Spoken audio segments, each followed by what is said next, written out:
डाबुगां block विभिन्न विद्यालय रे शिक्षा सप्ताह इको क्लब और पोषण दिवस।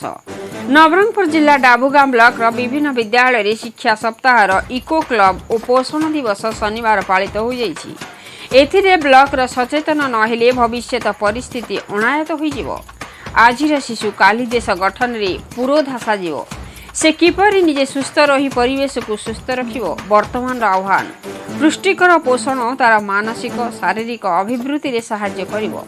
66 प्राथमिक विद्यालय 30 उच्च प्राथमिक विद्यालय और 9 उच्च विद्यालय रे शिक्षा शपथ सप्ताह पालन होई आसुछि। आज शिक्षा सप्ताह 6 दिन को इको क्लब और पोषण दिवस भाव पालन करा जायछि।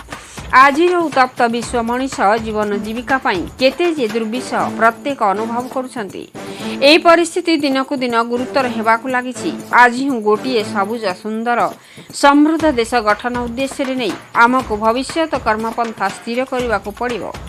एही उद्देश्य रखी शिक्षा सप्ताह 6 दिवस रे डाबुगां ब्लॉक प्रत्येक विद्यालय रे माँ पाई गछटिए और किपरि पोषणयुक्त खाद्यर आवश्यकता पूरण करने शीर्षक आलोचना चक्र आयोजन कर एक्स बोर्ड उच्च प्राथमिक विद्यालय रे छात्र छात्री विभिन्न औषधीय और अन्य वृक्षरोपण करथिले।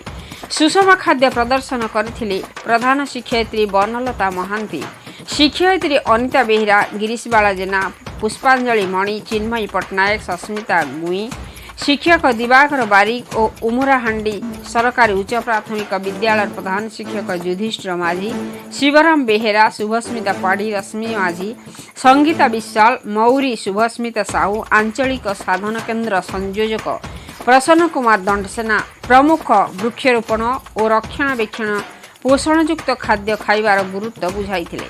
नवरंगपुर जिलूर रविनारायण महांती रिपोर्ट, मसीहा न्यूज।